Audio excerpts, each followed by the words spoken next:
guys, it's Teresa, welcome back to my channel.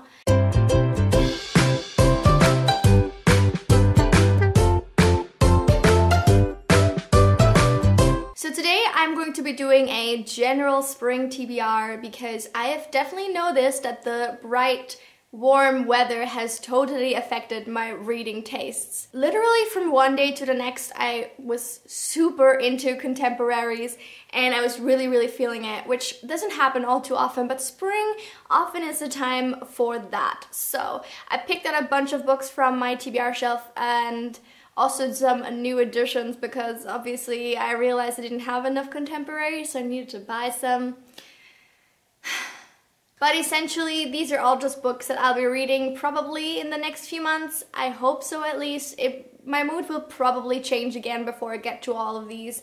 But anyway, let's just jump right into the video. So first I'm just going to talk about the book I'm currently reading, which is What Alice Forgot by Liane Moriarty. Liane Moriarty is just such a comforting contemporary author because this is my fourth book by her, and I just trust her to do a good job with her books. I trust that her books will give me exactly what I'm looking for from them, and so far this is definitely checking my boxes.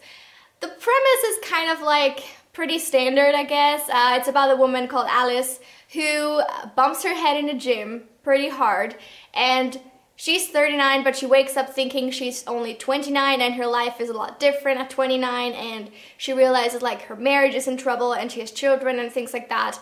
Lots of things different than obviously 10 years ago. And yeah, the premise is pretty standard, but so far I'm really enjoying it. I love the way Liane Moriarty treats and writes her characters. It's wonderful. I think that there's gonna be twists and turns even in this one, and I'm just so excited to read it. And so because I know that I love Liane Moriarty and that I will probably read anything she's ever written, I bought everything she's ever written, and I also am adding these to my spring TBR. This is not a haul, but it might as well be because I haven't hauled these yet. But these are the only other books that I haven't read yet by her, including What Alice Forgot. So we have 3 wishes, and I actually don't know what these are about. I literally just put them all in my cart and it was like Liane Moriarty equals instant buy. So next I have The Last Anniversary, and it just said, I'm just gonna read what it says like at the top. 1 abandoned baby, 2 sisters with a secret, 1 chance to rewrite the past. So I don't know, but I'm excited. And finally, The Hypnotist's Love Story, which is I think the longest out of all of these. I don't want to spoil myself, but yeah, it's over 500 pages, which is exciting. And it just says, it takes only a single moment to permanently cross a line. And I don't want to know more than that. And I'm just going to be happy to read these. I don't know if I'll be in this type of mood for long enough to literally marathon everything. And I also don't know if I want to necessarily, because it would mean that I have nothing left by her to read. But we'll see. They're definitely on the top of my list, and I'm definitely currently really hyped to read them. Next is another book that I'm theoretically currently reading, and I also literally just bought, but I don't know if I'm actually gonna keep reading because I just am not feeling it.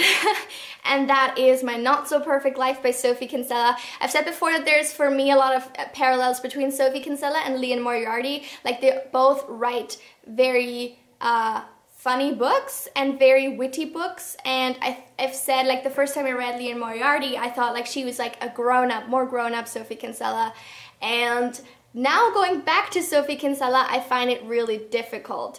Her books are definitely all kind of the same, whereas Liane Moriarty definitely has very distinct voices in all of her books. These are literally the same main characters every single time, and I find it really annoying. It's always this like cringy, awkward, naive, like mid-20s woman living in London thinking like, oh, her life is so shitty, and she works like a low-level marketing job, and then she meets this guy and I'm like, I don't want to read it anymore. I went into this book thinking it was more about like internet fame and like the perfection you sometimes represent on Instagram or whatever doesn't always reflect on how your life actually is, and in a sense it's about that, but not really. Like the only thing is like the main character has an Instagram feed and like on it she posts pictures that she took like randomly all around London, even though it's not something that she's actually done or whatever. I don't know. I have read 80 pages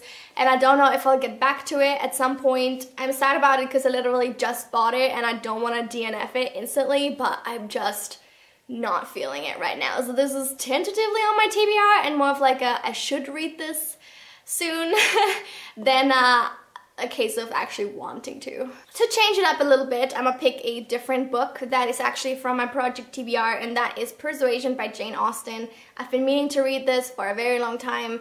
I just haven't been into a classics mood, and I'm not in it either right now, but I'm hoping that starting it and getting into it is gonna help with that. So, and since it's also a contemporary, but not like contemporary now, but like, you know what I mean? At the time that's written, it was a contemporary. Does that make sense? I don't know. Another random one, I guess, is actually, oh my god. Oh my god. Oh my god. I just randomly opened this manga, Detective Conan manga, volume 88. And there is a bookmark in it that came with it. And oh my god, there's a, oh, I can't look at it. It's so scary. I don't want to show you because it's literally so scary. It's just like a frame of a guy and he's like blood coming out of his mouth and his eyes look extremely crazy. And I'm just like, what the fuck? I'm 24 years old and still accidentally opening Conan mangas at the wrong page scares the shit out of me. I'm not gonna, oh my god, there's more scary things, I can't. But it does kind of make me more excited to read it now. So you should follow my Instagram stories because I just unboxed a whole bunch of these and I bought them from Japan and I'm so excited. So I want to read them one by one, slowly, because there's no other way for me to read Japanese but slowly. And this one definitely has a lot more text than the one I read last time. So we'll see how long it takes me, but this has me flustered, I tell you. I don't know. This picture was really scary. I wish I could show you, but there's gonna be people like, oh, why are you showing me this? This is so scary. So I won't. But suffice to say, fuck. Scared the shit out of me. Okay, moving on. So another, I guess, more lighthearted book that definitely falls into like the contemporary springy mood situation is Crazy Rich Asians by Kevin Kwan. Been meaning to read this for a while. It's about, I think, Chinese American family that are apparently really rich. I think. I don't fully know. I don't like this edition of the book, not only because of the size, but because the cover is like has like a really weird feel to it. Like it feels like sandpaper almost, and it's disgusting. I don't like it, but I hope I will like the book. And then I have a few more books that don't necessarily fit into the theme, but that I've kind of been wanting to read soon anyway, so I might as well put them on the TBR for now to kind of motivate myself to make it happen. The first is a 2018 release that I've been meaning to read for a long time because I should do a video on it, but whatever, and that is Red Clocks by Lenny Zumas. We all know what this is about. It's a dystopia about America where abortion is illegal, so yeah, we'll see. I've heard like a lot of things about it right when it came out, and then somehow I stopped hearing anything, so I don't know if that's good or not, but we shall see, and I hope to get to this soon. Another kind of random book is actually a mystery, but when I started feeling like reading contemporaries, I also started thinking like, oh, actually, like mysteries would work too, because they just fulfill my craving of like hearing about people's lives. Like I think that's what is at the bottom of this craving for contemporaries. It's not so much like, oh, I want to read lighthearted chick flick. It's like just I want to read, which is, there's nothing wrong with that, but for me it's just like more a thing of like I just want to hear about people's lives.